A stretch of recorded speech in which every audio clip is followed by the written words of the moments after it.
delivery. Next slide.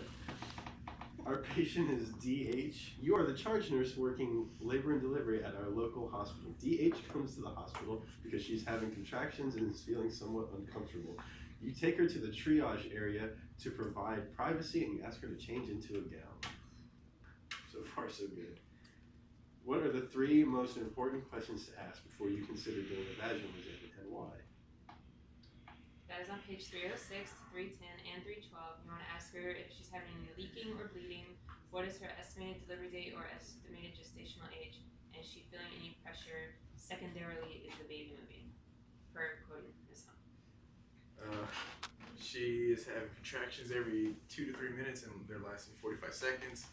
This is her 3rd pregnancy. She's G3P2002. She has had no leaking or bleeding. You determine that it is appropriate to continue information gathering prior to vaginal exam. What other assessments should you be doing? And you can find those on page 312 to 313. They are monitor fetal heart rate, palpate the contractions, do like a pain assessment, and what's her preferred method of pain control, vital signs, maternal response to labor, and her partner's response to labor. On examination, her vaginal exam is 4 centimeters, 80% effaced, and the station is high. Fetal heart rate is 150 and regular. She's admitted to the L&D unit. What nursing measures should be done at this time? And you can find those from 313 to 320. And we have fetal heart monitoring, comfort measures, remote placental function by positioning the mother, and ask her to pee all the time.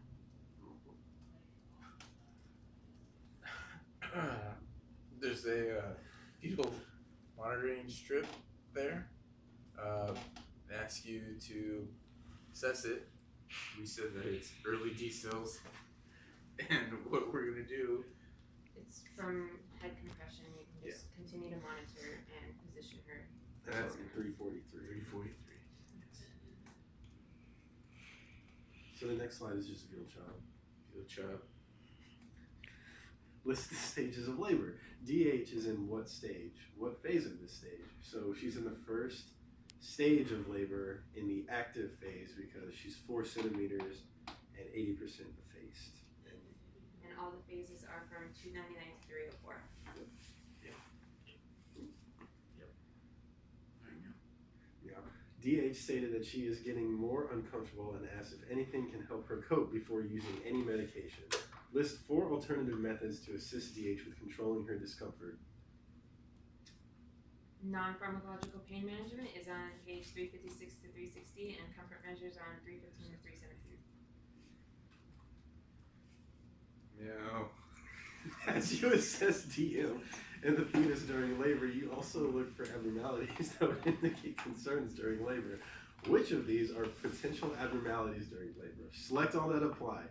So A is unusual bleeding, which we did select as an abnormality. B states brown or greenish amniotic fluid, which we selected as an abnormality, page 313. We said that was meconium staining. C says contractions that last between 40 and 70 seconds. On page 340, we got the information that 50 to 60 seconds is the normal, and we decided 40 to 70 was not too far outside of that range, so we did not select it. D says sudden severe pain, which we selected as an abnormality. It's page 531. And lastly, E is increased maternal fatigue, which is page 313, normal process of labor.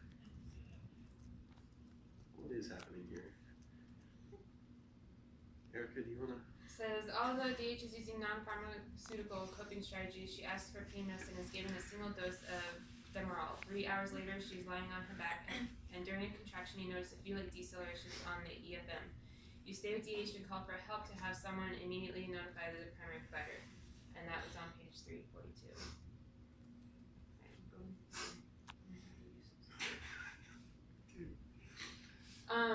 It says put the priority actions in order for the variable decelerations.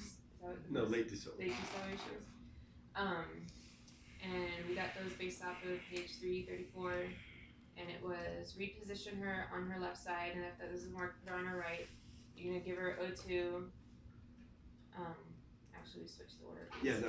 What you want to do is discontinue the oxytocin first, right now, and then after that, you want to turn her on her side, then administer O2, 8 to 10 liters by non-rebreather, and then increase the rate of IV fluids.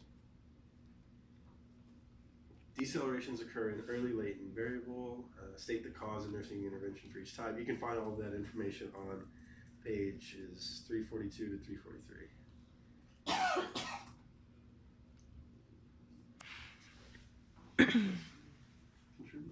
As you continue to monitor DH, you observe for cord prolapse. Discuss fetal effect on this event, and that's going to be on page 592 to 594. It basically interferes with fetal oxygenation and is potentially fatal. Priority actions, you want to keep pressure off the cord, so you're going to push the baby up. You're going to call for support. You're going to position the mother with her hips higher than her head. By doing these to chest Trendelenburg or elevate the hips with a pillow, you're going to avoid palpating the cord and give oxygen to the mom. So the deceleration cease and the subsequent labor is uneventful. With an episiotomy, she delivers a boy child vaginally. What is involved in the immediate care of the infant? Be specific. So we went to page 464. And a lot of it is already what Nicole and Devin covered, and that's going to be warm, pink, and sweet. You put the baby on the mom and dry him and start feeding him. You're going to support cardiopulmonary and thermoregulatory functions and place IUD bands on the infant and the mom. So assessment of the newborn includes observation of CNS depression due to the mother had been giving a opioid during labor. So what med can you give to reverse those opioids? And it's obviously Narcan, and that's on page 365.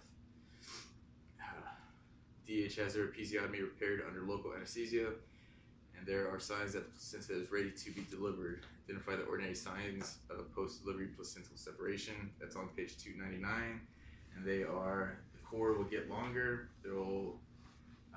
The fundus will move up. There will be a gush of blood, and then obviously it'll come out.